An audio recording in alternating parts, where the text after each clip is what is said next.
the more a woman tries to do to achieve, the more unhappy she usually is underneath the surface. Women actually feel deep satisfaction from doing healing work.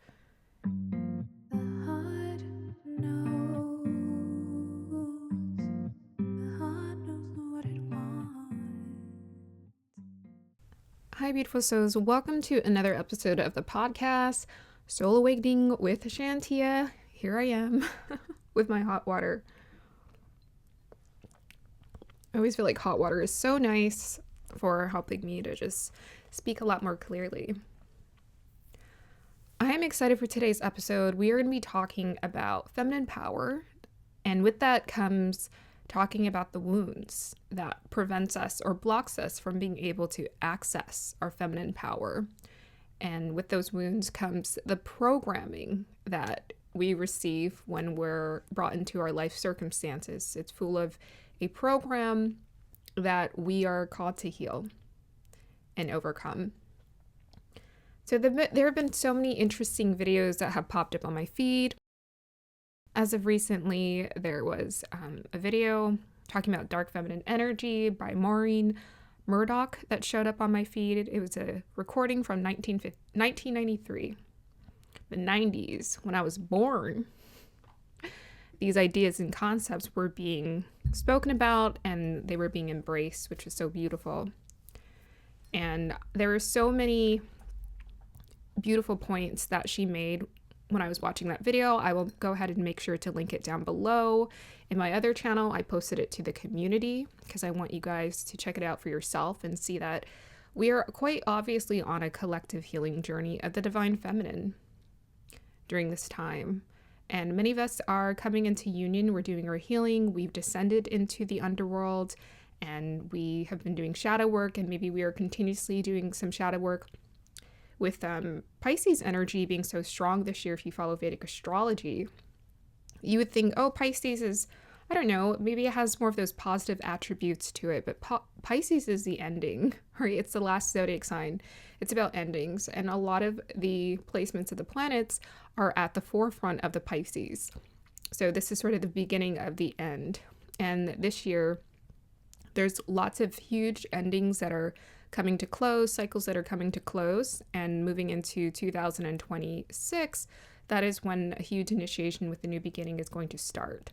Not to say, things won't initiate during this year. I mean, I'm starting this new YouTube channel, following my intuition, realizing that I had to create something separate from tarot, because quite honestly, this was sort of my mode. This was my strength, was just talking about these topics, and why I think my tarot readings could be as strong or as direct or clear as they were was because I'd already had this. I was already deeply inquisitive. I'm my own psychologist, philosopher of life. I've always already seeking and searching for those answers, and I love research, and I love seeing how the patterns and the dots connect.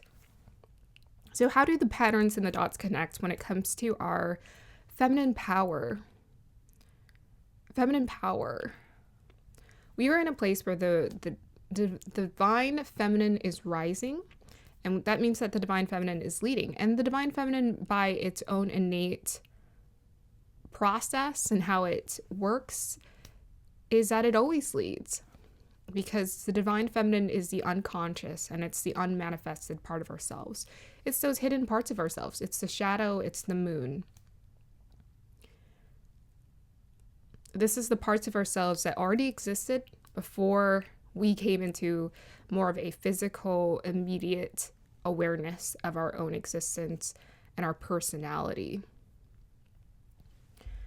Okay, so let's look at I'm going to look at my list here of some of the things I wanted to discuss. So I posted a couple posts talking about my experience, talking about that video I just referred to, and also referring to Kim Tran's oracle cards. So I just intuitively decided to buy these oracle cards, and they were on sale. Someone gave me a gift card, and I bought some things I needed, and then this was on sale, and I'm like, I have to get it. It's on sale. And I'd been wanting these cards. I've seen people use them, and I was even more blown away when I started using them for myself, because I was like, wow, these are deep. These are very deep, very insightful in terms of helping me to understand what's shifting in this divine feminine energy within ourselves and what's shifting in the collective. And then I made a video talking about me transitioning out of something and deciding not to be the achiever. So we're all born with programming. We're all born with a set of programming. And for a lot of us women, we are embedded with this need to be enough, to achieve. Some of us are perfectionists. And it was interesting because I was watching a Netflix show the other day. And this woman, she was the president in the show. It's The Night Agent, if you guys are interested, I guess. But the president, she asked a couple of her agents, I guess, or her employees. She asked them both, who is the biggest influence in your life? Was it your mother or was it your father? And the guy said his mother. The woman said her father. And the president woman said her father as well, if I recall. And I had to think to myself, and I was like, my father is the biggest influence in my life. It's actually written in my chart. I have a strong connection to my sun. Energy. I have conjunctions around my sun energy.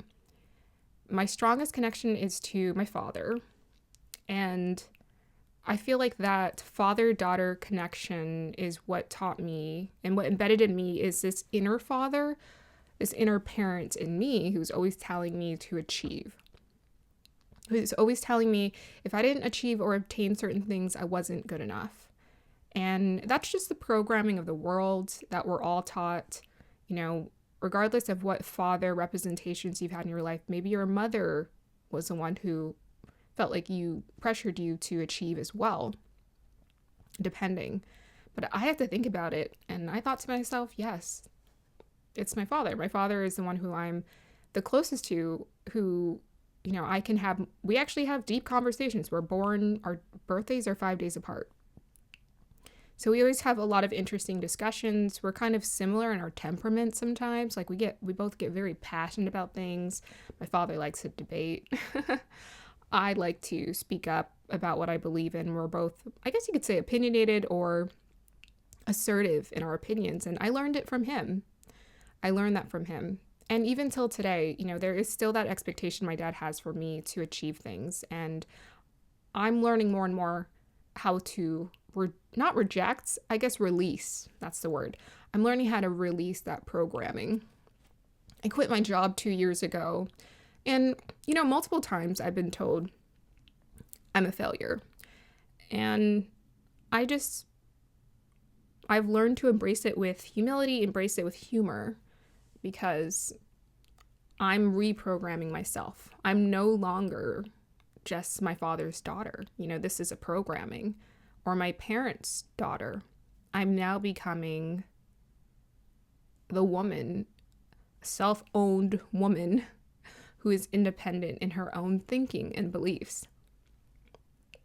And society commercially will make you think that independence looks a certain way. It looks like, you're paying your bills, you're living on your own. And these are all superficial surface stuff. And they're external qualities that we are told to go to feel better about ourselves. We are told we want to see our names in lights. We want to be well known. We want to be popular. And I always felt to myself, like some part of me knew that wasn't quite what was going to give me fulfillment or satisfaction in life. Some part of me always knew that. So yeah, some part of me sought to achieve, but at the same time, I was just inherently quite shy and just quite introverted and introspective. And a lot of the personal shifts I went through on my own were more important to me than any achievements I could embrace. And I'm in a place right now where I'm really realizing I have to release everything that puts me in that pattern of achievement. Of course, if you can always bring your awareness to every situation or room or your job, perhaps that would be helpful. But for me, it's just not spiritually practical. to stay in a job or in an organization where I'm achieving something that I need not achieve, because the programming around the system is all about achievement. So for me, I don't see the point in staying in something that asks me to continuously externalize my desires, externalize my validation, my gratification for myself. There's another video that popped up in my feed. This one popped up first, I think about maybe like 3 weeks ago. And it was an astrologer, a Vedic astrologer. And he was talking about how women don't get satisfaction from achievement. Not really. The more a woman tries to do to achieve, the more unhappy she usually is underneath the surface. And he said that women actually feel deep satisfaction from doing healing work. And there's a dialogue, there's a conversation in certain communities where people are always talking about how, well, why are you still healing? You shouldn't be wanting to heal. You know, there's this resistance to healing because people don't know what it is. They don't know what it is. There's so much resistance to it because we want to be perfect. We want to have the everything and we want to be the everything. From my understanding, from my learning, I made a video about this, the power of healing, or the art of healing. Healing is a mystical spirit experience. It's your journey of life. It's what we're here to do. It's what we are. We're here to heal. It's your journey. It's the journey you go on to learn about yourself, where you learn to release the programming. And the way that you can identify what your programming is simple. I don't know why I'm holding this book. I don't even need it's for something else. The programming, how you identify the programming is you listen to your heart and you see where your heart is calling you to. And usually your heart is calling you in the opposite direction of your programming. So I will list some of my programmings. Perfectionism, achievement, good daughter, and gifted, talented impresser of things. And what's another one I had? Money success, I guess, as a programming. Like money. It's not really like money success. I think it's about working really hard to make money is the programming. Working really hard. So those are some of my programmings. And the way I knew that and identified what my programming was, because what my heart was calling me to do otherwise. It was calling me to have fun, play, have fun. It was calling me to play. It was calling me to live life like a child. It was calling me to do what I want. It's calling me to relax. It's calling me to listen. It's calling me to feel good. It's calling me to be empowered.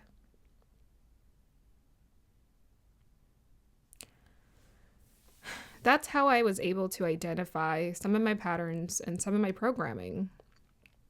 And little by little, I found a way to like let go and release all of these different programmings by just sort of identifying what wasn't working for me anymore and where my heart was calling me. And then taking the action steps to create and hold space for making and experiencing the things that I really wanted and that were true to my heart. So regardless of what gender you are, we all have to find some sort of balance and some sort of union within ourselves. And we're here to overcome our programming. We're here to feel truly empowered. And to feel truly empowered, you have to embrace or understand. By the way, I also want to discern this, or discern. It's not the word I wanted to use. I also want to make this clear. There's deficient programming and then there's better programming. So everything is programming. And this I learned from Ramesh. He teaches this. He says everything's a program, even seeking the truth or tuning into God or needing to heal. Like, these are all programs as well. And he said, every person is designed a certain way. You look at my chart, moon in Sagittarius, sun in the 12th house. I like spiritual stuff. Like, I love it. I love knowledge. I love learning. I love getting closer to the divine. I love being a mystic. I am the mystic. It's part of my programming is to be a mystic. And if you're here, it's part of your programming to be the mystic too. And in order for you to fully embrace this journey of you becoming the mystic and like feeling empowered in this space of becoming the mystic, you're going to have to let go of the deficient programming that's no longer serving you. And I know that if you're here, you've already been doing that. You've already done a lot of work around it. So it's just a matter of you continuously doing that work for yourself so that you can feel more and more and more empowered. But I love how Maureen Murdock talked about our healing journey, the mystical healing journey, and the divine feminine energy within us, and the union about, I think she was referring to, I don't know if it was the Greeks or the Roman gods and goddesses, where she talked about the descent. We have to experience a descent into the shadow. And the shadow is the subconscious where we get to identify all of our programming. We get to see all the parts of ourselves we don't like, right? The deficient programming that has been working against us feeling good and just being happy. But in order for us to feel good and be happy, we have to see what's in the way of us feeling good and being happy. Like God architect us so intelligently, the divine within us that we are, it architect us so intellectually that it created a very intricate pathway for us to go on, a journey, a heroine's journey for us to go on, for us to find ourselves, so that we could experience contrast and have fun, like in the experience of our heroine's or hero journey, like having to make that climb, having to face those obstacles and those difficulties to ultimately reach the top of our soul, of our heart. So she talks about the descending into the shadow and going on this journey and just like uncovering all these parts of ourselves.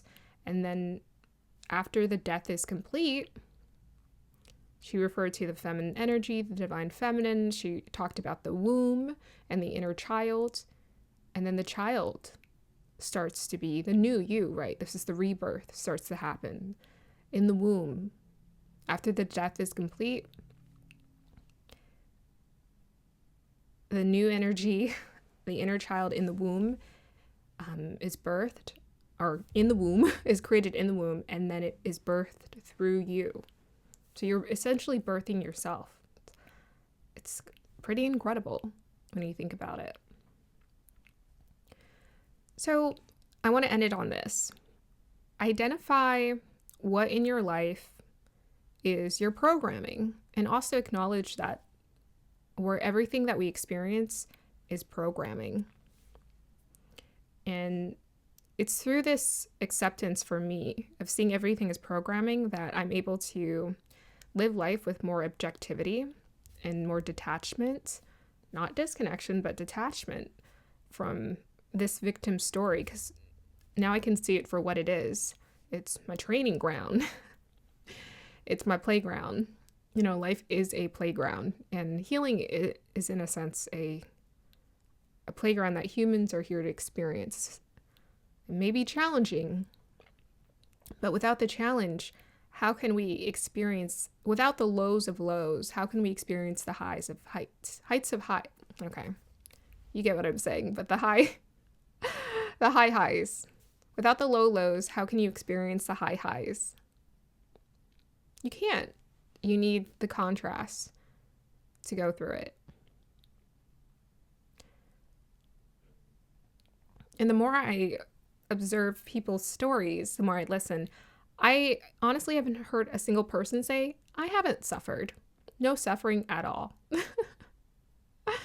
People always say, well, we don't need to suffer.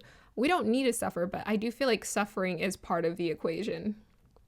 It's that rock bottom low that we have to hit and then realize, ooh, I want to create something. I no longer want to be a consumer of this programming. I want to be a creator of my empowered programming. I want to create the program. And this is where the universe starts to show you how to engineer yourself from the inside out. Because you are a powerful being. And part of this means that we have to acknowledge the feminine power in us. Because without the feminine power, we don't get to externalize. Like, we don't get to manifest anything. It starts with the feminine power first, and us harnessing that. Through acknowledging our emotions, how we feel, looking at the obstacles, looking at the shadow. And once we're able to step into an empowered state where we embrace all of these parts of ourselves, then we can come into full union. And this happens in divine timing and divine order. Right now, it is a time of rest for many, but divine union will be happening for many of us this year from within. And I think the last point I want to make is watch for overly externalizing your desires and expecting things to shift on the external so that you can feel good. The less things that change on the external, the better, actually, because then you have no place to go to but within yourself to shift. I just looked outside and it was snowing. I'm like, oh, pretty. The more you have to go within, you're forced to go within to shift. And a lot of us have some very intense programming where we are definitely called to face our shadow. I've had to resist. I've had to stay true to my healing journey. There have been many people who wanted me or asked me. There have been people who have asked me, am I okay? Like, why am I not doing what they're doing, achieving, trying to make things happen, trying to make money? And all I can think within is I'm healing. I'm thinking very clearly. That's it. I am no longer under a spell of consumerism and disempowerment. I'm seeing my life, I'm seeing myself very clearly. Another thing that I didn't really get to discuss or mention earlier is that part of the mother-daughter programming with the divine feminine energy rising, the divine feminine has been suppressed and oppressed. And part of that has to do with, I like to fully acknowledge, just the culture. I don't feel like masculine energy or, what do you call it? Patriarchy is to blame. It's just the contrast. You lean into patriarchy, the feminine is suppressed. You lean too heavily into matriarchy, the masculine is suppressed. You have to find a balance with both. So just culturally, we've gone through this shift, we've experienced this contrast, and the divine assigned it. There's no one to blame, not the men, not the women in this world for why we are where we're at. We are just experiencing life. And part of the feminine being suppressed, perhaps, I don't know what your relationship was like with your mother, but I think my relationship with my mother most definitely reflected that suppression as well. Because my mother also went according to the masculine achiever, patriarchal mentality of society. And by me observing how it was draining her, or has been draining her, that is where I've studied and I've learned and I decided for myself I didn't want that. I'm like, I don't want that for myself. I want something else. And that's that was meant to happen. Some of us were just meant to witness that in our mothers. We were meant to see them struggle. We were meant to see them trying really hard just to realize it's not what we want, because that's just how contrast works. Every generation you see it. Every generation you see how kids they evolve. Because that is how it's designed. Next generation is just a little bit more advanced. And the consciousness of society is a little bit more advanced. And at some point, life is a circle. So at some point, you'll be the opposite. But right now, we're moving in an ascent direction. And every generation afterwards is always more evolved when it comes to their consciousness. And with that suppressed feminine energy comes rage, comes low self-esteem. And those are good to acknowledge. That inner rage and that low self-esteem. And I think in a future video, I will talk about, maybe in another video after this, I'll shoot it. I'll talk about rejection and low self-esteem, because the distorted divine feminine has a way of expressing that in a way that isn't healthy. And I always truly believe that no matter what I do, no matter what I'm going through, I must always treat people with kindness and honor them. Even if I'm super frustrated and I'm angry in life, that doesn't give me a right to treat them poorly.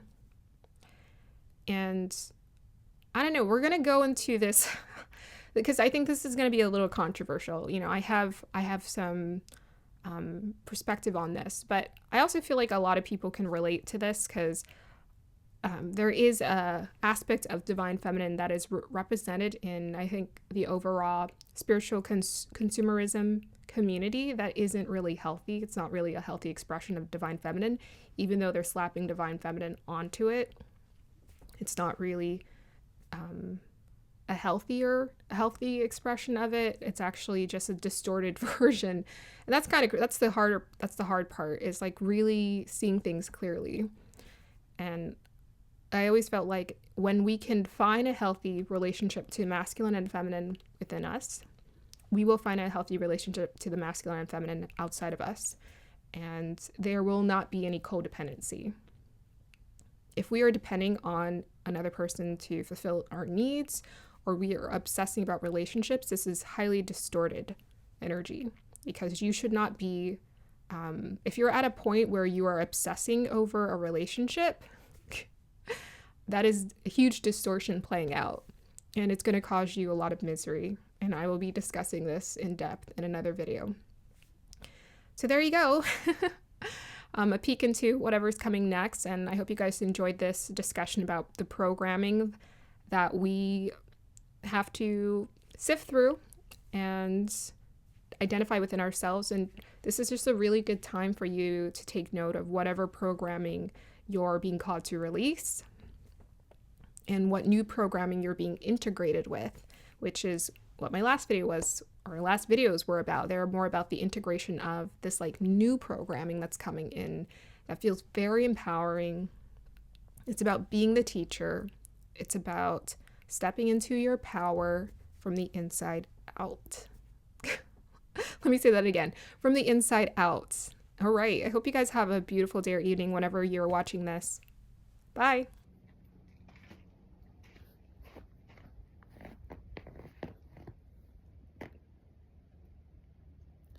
It's coming down.